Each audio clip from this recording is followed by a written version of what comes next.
Bonsoir à tous et à tous, c'est Fabi Gaming Show, on se retrouve pour une vidéo concernant SmackDown, oui, l'épisode de SmackDown qui a eu lieu hier à Boston, au Massachusetts. Alors c'est vrai qu'on n'a pas eu, on n'a pas eu, on a, comment dire, on n'a pas eu tout ce qui, on n'a pas eu les segments et aussi des segments bonus ainsi que des promos vidéo.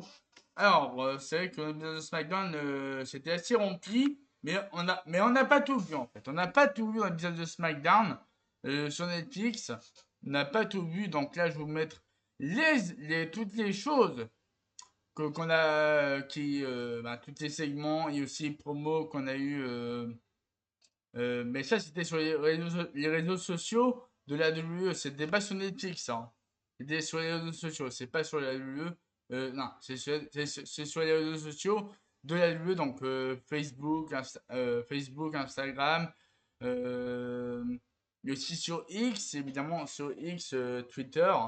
Et aussi sur la chaîne YouTube de la WWE. Donc voilà. C'est un peu les vidéos de ce que vous n'avez pas vu dans l'épisode de SmackDown du 14 août 2006. On a commencé avec un segment en coulisses avec Nick Aldis qui discute avec Blake Monroe pour savoir quel pourrait être son premier match à SmackDown la semaine prochaine. Donc là, Nick Aldis qui discute avec Blake Monroe pour son premier match à SmackDown. Donc là, il discute. Donc là, Nick Aldis qui discute avec Blake Monroe. Et Blake Monroe est souhaite affronter Chelsea Green. Mais le problème, c'est que Chelsea Green est. Comment dire, elle est blessée. Elle est blessée à l'œil. Du coup, Nick Aldis, du coup, il a changement de programme. Blake Monroe affrontera Julia vendredi prochain à SmackDown à Toronto, au Canada. Donc voilà, donc premier match annoncé pour Blake Monroe la semaine prochaine à SmackDown pour ses débuts officiels euh, à SmackDown. Donc premier match de Blake Monroe contre Julia vendredi prochain à SmackDown. Ensuite, voilà, donc c'est mon quiz. Hein, donc Nick Aldis officialise le match entre Blake Monroe et Julia vendredi prochain à SmackDown, qui aura lieu à Toronto, au Canada. Donc voilà, après, il y a Blake Monroe qui est un peu dépité par rapport à l'annonce de, de Nick Aldis. Ensuite, un segment en coulisses avec Kate Wilson et The Miz qui sont enfin libérés de la malédiction de Dan Lawson. Ah oui, parce que Dan Lawson, il était avec Judgment Day. Dan Lawson était avec le Judgment Day, donc il ne pouvait pas tout faire, Dan Lawson. Alors du coup, Kate Wilson et The Miz ont été libérés de Dan Lawson, de la malédiction de Dan Lawson. Donc là, ils sont contents de pouvoir être libres de Dawson. Et là, ils croisent Matt Cardona. Matt Cardona blessé suite à l'attaque de Gunther, suite à son match contre Gunther perdu par soumission.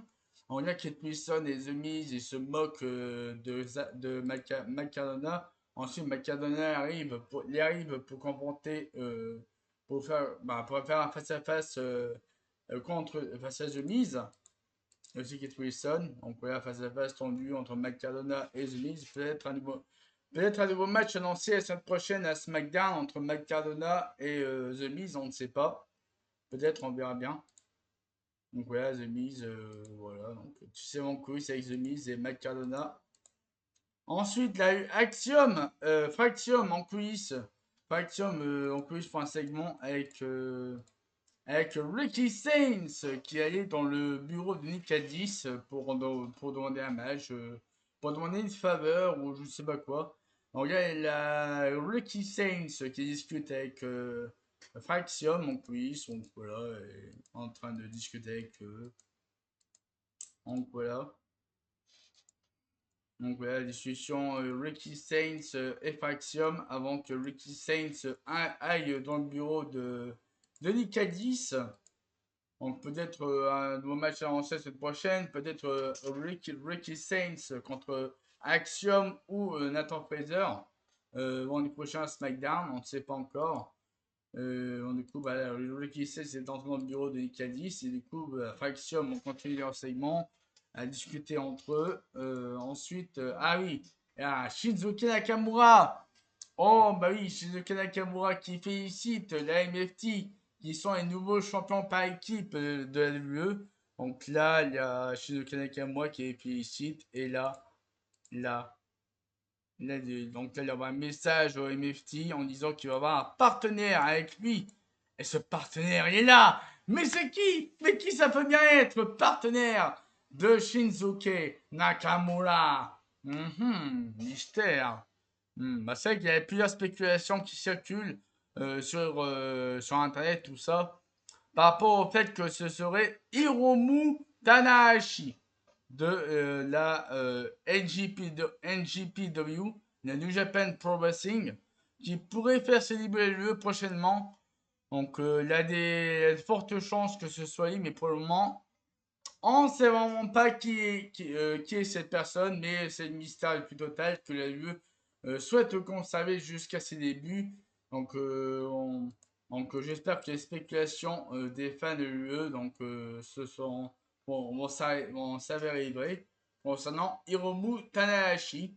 Donc voilà, donc après la Shinsuke Nakamura qui est connu de faire sa promo, voilà. He is chaos. Donc c'est is chaos. Et ensuite à Page. Bah oui, Page, qui a été trahi par les Bella Twins. Du coup, bah, Page, j'ai fait une vidéo promo bah, pour rappeler à quel point elle était là pour appuyer Bella depuis WrestleMania. Mais bah, en fait, il est trahi. Il a tout donné pour Nikki et Brie. Mais là, ne comprend pas la trahison de Nikki Bella suite à son retour. Donc, il a demandé des explications cette prochaine à SmackDown. Donc, voilà, ils vont se voir. Donc, voilà, Paige et Nikki Bella vont se voir la semaine prochaine à SmackDown pour des explications suite à la trahison des Bella Twins sur Paige lors du dernier SmackDown. Donc voilà, non, lors du dernier SmackDown il y a 2 semaines. Voilà, donc on a une promo vidéo de Paige pour ceux qu'on n'avait pas vu dans l'épisode de SmackDown. Voilà. Bon, voilà, du coup, bah, ça là pour ceux que vous n'avez pas vu dans l'épisode de SmackDown du 14 août 2026. Et sur ce, bah, je vous dis à tous de passer une très très bonne soirée et à la prochaine.